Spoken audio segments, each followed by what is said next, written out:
नमस्कार, दृष्टि आईएएस के टुडेज जीके प्रोग्राम में आपका स्वागत है। सबसे पहले पिछले सेशन का रिकैप देखते हैं। पहला प्रश्न था, निम्नलिखित कथनों पर विचार कीजिए। 1. इंडियन होम रूल सोसाइटी यानी IHRS की स्थापना श्यामजी कृष्ण वर्मा द्वारा की गई।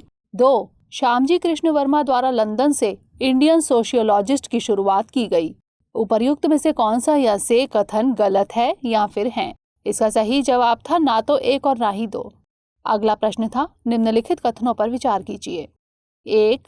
भारतीय वन अधिनियम 1865 द्वारा ब्रिटिश शासन ने सभी बंजर जमीनों पर संप्रभुता साबित की, जिनमें परिभाषा के अनुसार वन शामिल थे। 2. वन में निवास करने वाली अनुसूचित जनजातियों और अन्य पारंपरिक वन निवासियों के वन अधिकारों को मान्यता देने के लिए भारतीय वन अधिनियम 1927 लाया गया। उपर्युक्त में से कौन सा यहाँ से कथन सही है या फिर है? इसका सही जवाब था ना तो 1 और ना ही 2। अगला प्रश्न था, जनहित याचिका यानी पब्लिक इंटरेस्ट लिटिगेशन के संबंध में निम्नलिखित कथनों पर विचार कीजिए। 1. यह केवल उच्चतम न्यायालय में दायर की जा सकती है। 2. इसे अमेरिकी संविधान से लिया गया है। 3. मानवाधिकारों और समानता के लिए इसका इस्तेमाल किया जाता है। उपर्युक्त में से कौन सा यहाँ से कथन सही है या फिर है? इसका सही जवाब था केवल 2 और 3। अगला प्रश्न था, निम्नलिखित कथनों पर विचार कीजिए। 1. कांग्रेस के नागपुर अधिवेशन दिसंबर 1920 में अपनाया गया। 2. चौरी चौरा घटना के बाद वापस ले लिया गया। 3. गांधी इरविन समझौते पर हस्ताक्षर। उपर्युक्त में से कौन सी घटना या घटनाएं सविनय अवज्ञा आंदोलन से संबंधित है या फिर हैं? इसका सही जवाब था केवल 3। अगला प्रश्न था, ट्रांस हिमालय के संबंध में निम्नलिखित कथनों पर विचार कीजिए। 1. इसके अंतर्गत काराकोरम, लद्दाख, जांस्कर और कैलाश पर्वत श्रेणियां शामिल हैं। 2. इसका निर्माण मुख्य रूप से नियोजिन और पेलियोजिन युग की ग्रेनाइट और ज्वालामुखीय चट्टानों से हुआ है। उपर्युक्त में से कौन सा यहाँ से कथन सही है या फिर है? इसका सही जवाब था 1 और 2 दोनों। अगला प्रश्न था, ट्रांस इंस्पेक्टर्स विदाउट बॉर्डर्स यानी TIWB इनिशिएटिव के संबंध में निम्नलिखित कथनों पर विचार कीजिए। 1. यह संयुक्त राष्ट्र विकास कार्यक्रम और इंटरपोल की संयुक्त पहल है। 2. 4 अक्टूबर 2021 को भारत में टैक्स इंस्पेक्टर्स विदाउट बॉर्डर्स का कार्यक्रम लॉन्च हुआ। उपर्युक्त में से कौन सा यहाँ से कथन सही है या फिर है? इसका सही जवाब था ना तो 1 ना ही 2। अगला प्रश्न था, भारतीय पशु कल्याण बोर्ड के संबंध में निम्नलिखित कथनों पर विचार कीजिए। 1. 1962 में इसकी स्थापना जैव विविधता अधिनियम की धारा 4 के तहत की गई। 2. यह पर्यावरण, वन और जलवायु परिवर्तन मंत्रालय के तत्वाधान यानी एजीज में कार्य करता है। उपर्युक्त में से कौन सा यहाँ से कथन सही है या फिर है? इसका सही जवाब था केवल 2। अगला प्रश्न था, केंद्रीय प्रत्यक्ष कर बोर्ड यानी CBDT के संबंध में निम्नलिखित कथनों पर विचार कीजिए। 1. केंद्रीय राजस्व बोर्ड अधिनियम 1963 द्वारा इसका गठन किया गया था। 2. यह आर्थिक मामलों की मंत्रिमंडलीय समिति के तत्वाधान में कार्य करता है। उपर्युक्त में से कौन सा यहाँ से कथन सही है या फिर है? इसका सही जवाब था केवल 1। अगला प्रश्न था, international consortium of investigative journalist यानी ICIJ के संबंध में निम्नलिखित कथनों पर विचार कीजिए। 1. यह स्विट्जरलैंड स्थित एक गैर लाभकारी संगठन है। 2. आंशिक रूप से दान या डोनेशन और आंशिक रूप से स्विस बैंक द्वारा इसका वित्त पोषण होता है। उपर्युक्त में से कौन सा यहाँ से कथन गलत है या फिर है? इसका सही जवाब था 1 और 2 दोनों। अंतिम प्रश्न था, निम्नलिखित में से कौन सा क्षेत्र मूल रूप से नोबेल पुरस्कार के लिए तय क्षेत्र का हिस्सा नहीं है? इसका सही जवाब था अर्थशास्त्र। हमारे वीडियो अंग्रेजी में देखने के लिए फॉलो करें हमारा ही दूसरा YouTube चैनल दृष्टि IAS इंग्लिश। शुरुआत करते हैं आज के सेशन की। सबसे पहले देखेंगे अभ्यास प्रश्न। निम्नलिखित कथनों पर विचार कीजिए। 1. किसी राजनीतिक पार्टी को चुनाव चिन्ह का आवंटन संसद के एक अधिनियम द्वारा विनियमित किया जाता है। 2. चुनाव आयोग प्रतिद्वंदी समूहों, राजनीतिक दल के वर्गों के बीच अपने नाम और चुनाव चिन्हों के दावों से संबंधित विवादों का निर्णय करने वाला एकमात्र प्राधिकरण है। उपर्युक्त में से कौन सा यहाँ से कथन सही है या फिर है? केवल 1, केवल 2, एक और दो दोनों, या फिर ना तो एक और ना ही दो। इसका सही जवाब है ऑप्शन बी, केवल दो। हाल ही में निर्वाचन आयोग ने बिहार के क्षेत्रीय दल लोक जनशक्ति पार्टी के चुनाव चिन्ह पर रोक लगाने का निर्णय लिया है। चुनाव चिन्ह आरक्षण और आवंटन आदेश 1968 के प्रावधानों के अधीन किसी राजनीतिक पार्टी की मान्यता का अधीक्षण किया जाता है और इसके तहत चुनाव चिन्ह का आवंटन किया जाता है, इसलिए कथन 1 गलत है। चुनाव आयोग प्रतिद्वंदी समूहों, राजनीतिक दल के वर्गों के बीच अपने नाम और चुनाव चिन्हों के दावों से संबंधित विवादों का निर्णय करने वाला एकमात्र प्राधिकरण है, इसलिए कथन 2 सही है। तो इस तरह इस प्रश्न का सही जवाब है ऑप्शन बी, केवल 2। आप में से अधिकतर स्टूडेंट्स ने कमेंट सेक्शन में इसका जवाब सही भेजा था। जवाब भेजने के लिए आपका शुक्रिया। आज के सेशन का पहला प्रश्न है, निम्नलिखित कथनों पर विचार कीजिए। 1. 42वें संविधान संशोधन अधिनियम 1976 द्वारा भारतीय संविधान में 10वीं अनुसूची को जोड़ा गया। 2. यदि स्वतंत्र रूप से निर्वाचित कोई सदस्य किसी राजनीतिक दल में शामिल हो जाता है तो वह दल बदल कानून के तहत अयोग्य हो सकता है या फिर हो सकती है। उपर्युक्त में से कौन सा यहाँ से कथन सही है या फिर है? केवल 1, केवल 2, एक और दो दोनों, या फिर ना तो एक और ना ही दो। इसका सही जवाब है ऑप्शन बी, केवल 2। कलकत्ता उच्च न्यायालय ने एक विधायक से संबंधित दल बदल के मामले को निपटने के लिए पश्चिम बंगाल विधानसभा अध्यक्ष को 7 अक्टूबर की समय सीमा दी है। 10वीं अनुसूची को लोकप्रिय तौर पर दल बदल कानून के नाम से जाना जाता है। इसे 52वें संविधान संशोधन द्वारा भारतीय संविधान में शामिल किया गया, इसलिए कथन 1 गलत है। यदि स्वतंत्र रूप से निर्वाचित कोई सदस्य किसी राजनीतिक दल में शामिल हो जाता है तो वह दल बदल कानून के तहत अयोग्य हो सकता है या फिर सकती है, इसलिए कथन 2 सही है। तो इस तरह इस प्रश्न का सही जवाब है ऑप्शन बी, केवल 2। अगला प्रश्न है, निम्नलिखित कथनों पर विचार कीजिए। 1. किसी व्यक्ति या संगठन की ओर से परिसंपत्ति पर स्वामित्व रखने वाला एक ट्रस्टी ट्रस्ट से लाभान्वित होता है। 2. Indian society registration act 1860 trust को कानूनी आधार प्रदान करता है। उपर्युक्त में से कौन सा यहाँ से कथन सही है या फिर है? केवल 1, केवल 2, एक और दो दोनों, या फिर ना तो एक और ना ही दो। इसका सही जवाब है ऑप्शन ए, केवल 1। ट्रस्ट को एक जिम्मेदार व्यवस्था के रूप में वर्णित किया जा सकता है, जहां एक तृतीय पक्ष, जिसे ट्रस्टी के रूप में जाना जाता है, ट्रस्ट के स्वामित्व वाली किसी भी संपत्ति से लाभ प्राप्त करता है, इसलिए कथन 1 सही है। इंडियन ट्रस्ट एक्ट 1882 किसी ट्रस्ट को कानूनी आधार प्रदान करता है, इसलिए कथन 2 गलत है। तो इस तरह इस प्रश्न का सही जवाब है ऑप्शन ए, केवल 1। अगला प्रश्न है, चर्चा में रहा एस्ट्रो रोबोट निम्नलिखित में से किस कार्य के लिए बनाया गया है? लूनर सतह पर जल की खोज, कार्यों जैसे घर की निगरानी आदि में मदद, एस्टेरॉयड बेन्नू की सतह का अध्ययन, या फिर सौर मंडल के बाहर पृथ्वी जैसे उपग्रहों की खोज। इसका सही जवाब है ऑप्शन बी, कार्यों जैसे घर की निगरानी आदि में मदद। हाल ही में ई-कॉमर्स कंपनी अमेज़न ने अपने एस्ट्रो होम रोबोट का अनावरण किया है। लोगों को घर की निगरानी और परिवार के संपर्क में रहने जैसे कई कार्यों में मदद के लिए इसे डिजाइन किया गया है। तो इस तरह इस प्रश्न का सही जवाब है ऑप्शन बी, कार्यों जैसे घर की निगरानी आदि में मदद। अगला प्रश्न है, इंडियन पी फाउल के संबंध में निम्नलिखित कथनों पर विचार कीजिए। 1. यह शुष्क परिस्थितियों या क्षेत्रों में पाए जाते हैं। 2. IUCN की रेड लिस्ट में ये वल्नरेबल श्रेणी में शामिल हैं। उपर्युक्त में से कौन सा यहाँ से कथन सही है या फिर है? केवल 1, केवल 2, एक और दो दोनों, या फिर ना तो एक और ना ही दो। इसका सही जवाब है ऑप्शन ए, केवल 1। हाल ही में केरल में एक व्यक्ति की मोर से टक्कर होने के बाद उसकी मौत होने से राज्य में इंडियन पी फाउल की बढ़ती आबादी का मुद्दा चर्चा में है। ये शुष्क परिस्थितियों या क्षेत्रों में पाए जाते हैं, इसलिए कथन 1 सही है। IUCN की रेड लिस्ट में ये लीस्ट कंसर्न श्रेणी में शामिल हैं, इसलिए कथन 2 गलत है। तो इस तरह इस प्रश्न का सही जवाब है ऑप्शन ए, केवल 1।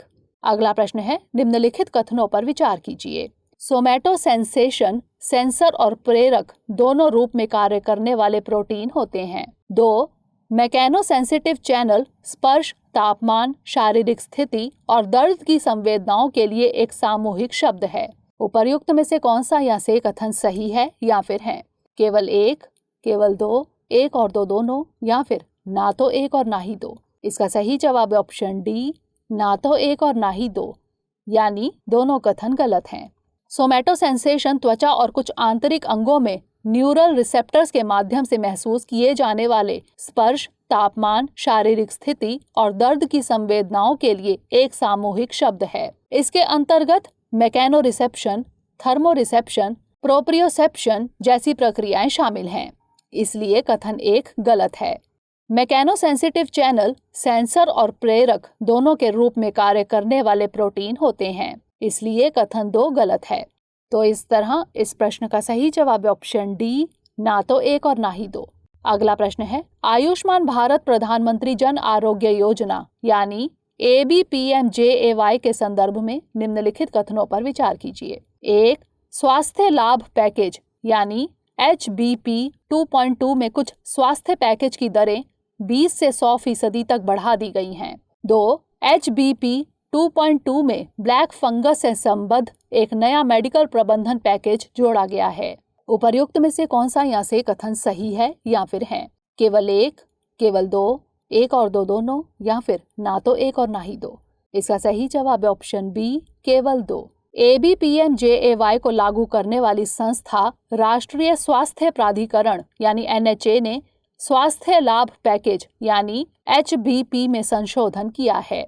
संशोधित स्वास्थ्य लाभ पैकेज यानी HBP 2.2 में कुछ स्वास्थ्य पैकेज की दरें 20 से 400% तक बढ़ा दी गई हैं। इसलिए कथन एक गलत है। करीब 400 प्रक्रियाओं की दरें संशोधित की गई हैं और ब्लैक फंगस से जुड़ा एक अतिरिक्त मेडिकल प्रबंधन पैकेज भी जोड़ा गया है। इसलिए कथन दो सही है। HBP 2.2 के नवंबर 2021 से शुरू होने की उम्मीद है। तो इस तरह इस प्रश्न का सही जवाब है ऑप्शन बी, केवल दो। अगला प्रश्न है, स्वामित्व योजना के संदर्भ में निम्नलिखित कथनों पर विचार कीजिए। एक, इसे पंचायती राज मंत्रालय, राज्यों के पंचायती राज व राजस्व विभागों और आवास और शहरी मामलों के मंत्रालय के सम्मिलित प्रयास से शुरू किया गया है। 2, इसके अंतर्गत ड्रोन तकनीक और निरंतर संचालन संदर्भ स्टेशन यानी CORS का उपयोग करके ग्रामीण क्षेत्रों में भूखंडों की मैपिंग की जाएगी। 3, यह प्लानिंग एवं राजस्व संग्रह के साथ संपत्ति विवादों का समाधान करने में कारगर होगी। उपर्युक्त में से कौन सा या से कथन सही है या फिर है? केवल एक और दो, दो और तीन दोनों, केवल तीन, या फिर एक, दो और तीन। इसका सही जवाब है ऑप्शन बी, दो और तीन दोनों। हाल ही में प्रधानमंत्री नरेंद्र मोदी ने मध्य प्रदेश में स्वामित्व योजना के लाभार्थियों से वीडियो कॉन्फ्रेंसिंग के माध्यम से संवाद किया। जान लेते हैं स्वामित्व योजना के बारे में। स्वामित्व यानी survey of villages and mapping with improvised technology in village areas योजना पंचायती राज मंत्रालय, राज्यों के पंचायती राज व राजस्व विभागों और भारतीय सर्वेक्षण विभाग का सम्मिलित प्रयास है। इसलिए कथन एक गलत है। इसका उद्देश्य ग्रामीण क्षेत्रों में संपत्ति विवाद का समाधान करना है। इसके अंतर्गत ड्रोन तकनीक और निरंतर संचालन संदर्भ स्टेशन यानी CORS का उपयोग करके ग्रामीण क्षेत्रों में भूखंडों की मैपिंग की जाएगी। इसलिए कथन दो सही है। यह प्लानिंग एवं राजस्व संग्रह के साथ संपत्ति विवादों का समाधान करने में कारगर होगी। इसलिए कथन तीन सही है। तो इस तरह इस प्रश्न का सही जवाब है ऑप्शन बी, दो और तीन दोनों। अगला प्रश्न है, वाहन स्क्रैपिंग नीति यानी व्हीकल स्क्रैपिंग पॉलिसी 2021 के संबंध में निम्नलिखित कथनों पर विचार कीजिए। एक, इसके अनुसार 15 वर्ष से ज्यादा पुराने सरकारी वाणिज्यिक वाहन और 20 वर्ष से अधिक पुराने निजी वाहन स्क्रैप किए जाएंगे। 2, स्क्रैपिंग सर्टिफिकेट प्रस्तुत करने वाले लोगों को नए वाहन की खरीद पर पंजीकरण शुल्क माफ कर दिया जाएगा और वाहन निर्माता भी उन लोगों को 5% की छूट देंगे। उपर्युक्त में से कौन सा या से कथन गलत है या फिर है? केवल एक, केवल दो, एक और दो दोनों, या फिर ना तो एक और ना ही दो। इसका सही जवाब है ऑप्शन डी, ना तो एक और ना ही दो, यानी दोनों कथन सही हैं। हाल ही में सड़क परिवहन और राजमार्ग मंत्रालय ने वाहन स्क्रैपिंग नीति से संबंधित एक अधिसूचना जारी की है। नजर डालते हैं वाहन स्क्रैपिंग नीति पर। इसमें पुराने वाहनों को पुनः पंजीकरण से पहले एक फिटनेस टेस्ट पास करना जरूरी होगा। इसके अनुसार 15 वर्ष से ज्यादा पुराने सरकारी वाणिज्यिक वाहन और 20 वर्ष से अधिक पुराने निजी वाहन स्क्रैप किए जाएंगे। इसलिए कथन 1 सही है। पुराने वाहनों का परीक्षण ऑटोमेटेड फिटनेस सेंटर में किया जाएगा और केवल उम्र के आधार पर वाहन स्क्रैप नहीं किया जाएगा। स्क्रैपिंग सर्टिफिकेट प्रस्तुत करने वालों को नए वाहन की खरीद पर पंजीकरण शुल्क माफ कर दिया जाएगा और वाहन निर्माता भी उन लोगों को 5% की छूट देंगे। इसलिए कथन 2 सही है। तो इस तरह इस प्रश्न का सही जवाब है ऑप्शन डी, ना तो 1 और ना ही 2। अगला प्रश्न है, मेडिसिन के क्षेत्र में नोबेल पुरस्कार के संबंध में निम्नलिखित कथनों पर विचार कीजिए। 1. यह कैरोलिंस्का इंस्टीट्यूट में प्रदान किया जाता है। 2. 2020 के लिए यह पुरस्कार William G Kaelin junior, sir Peter J Ratcliffe और ग्रेग एल सेमेंजा को कोशिकाओं में जीवन और ऑक्सीजन को ग्रहण करने की उनकी क्षमता की खोज के लिए दिया गया। उपर्युक्त में से कौन सा यहाँ से कथन सही है या फिर है? केवल 1, केवल 2, 1 और 2 दोनों, या फिर ना तो 1 और ना ही 2। इसका सही जवाब है ऑप्शन ए, केवल 1। हाल ही में वर्ष 2021 में मेडिसिन का नोबेल पुरस्कार 2 अमेरिकी वैज्ञानिकों डेविड जूलियस और आर्डेम पेटापुटियन को तापमान और स्पर्श के लिए रिसेप्टर्स की खोज के लिए संयुक्त रूप से दिए जाने की घोषणा हुई है। जान लेते हैं मेडिसिन के क्षेत्र में नोबेल पुरस्कार के बारे में। यह नोबेल असेंबली द्वारा कैरोलिंस्का इंस्टीट्यूट स्टॉकहोम स्वीडन में प्रदान किया जाता है। इसलिए कथन 1 सही है। 2020 के लिए यह पुरस्कार हार्वे जे आल्टर, मिशेल हॉक्टन और चार्ल्स एम राइस को संयुक्त रूप से हेपेटाइटिस सी वायरस की खोज के लिए दिया गया है। 2019 के लिए यह पुरस्कार William G Kaelin junior, sir Peter J Ratcliffe और ग्रेग एल सेमेंजा को कोशिकाओं में जीवन और ऑक्सीजन को ग्रहण करने की उनकी क्षमता में खोज के लिए दिया गया। इसलिए कथन 2 गलत है। तो इस तरह इस प्रश्न का सही जवाब है ऑप्शन ए, केवल 1।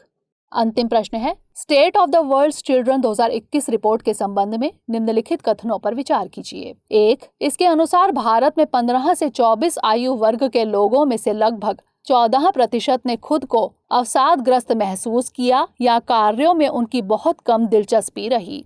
2. इसे यूएन विमेन ने जारी किया है।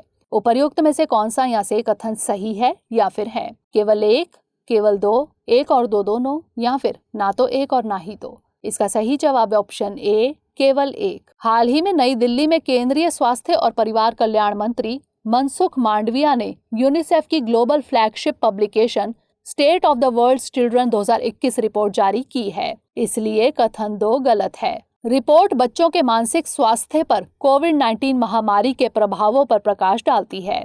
इस रिपोर्ट के अनुसार भारत में 15 से 24 आयु वर्ग के लोगों में से लगभग 14% ने खुद को अवसादग्रस्त महसूस किया या कार्यों में उनकी बहुत कम दिलचस्पी रही। इसलिए कथन 1 सही है। तो इस तरह इस प्रश्न का सही जवाब है ऑप्शन ए, केवल 1। अब नोट कर लेते हैं आज का अभ्यास प्रश्न। निम्नलिखित कथनों पर विचार कीजिए। 1. बुद्ध के 2 प्रकार के अनुयायी थे, भिक्षु और उपासक। 2. हीनयान बुद्ध के भगवान रूप, बुद्ध की मूर्ति पूजा और बोधिसत्वों में विश्वास करते हैं। 3. थेरवाद यानी बौद्ध धर्म का विकास श्रीलंका में हुआ और बाद में इसका प्रसार दक्षिण पूर्व एशिया में हुआ। उपर्युक्त में से कौन सा यहाँ से कथन सही है या फिर है? ए केवल 1 और 2, बी केवल 2, सी केवल 1 और 3, या फिर डी 1, 2 और 3। इसका उत्तर हमें कमेंट सेक्शन में जरूर भेजिएगा। अगले सेशन में नए प्रश्नों के साथ मिलेंगे। तब तक के लिए पढ़ते रहिए एंड स्टे मोटिवेटेड।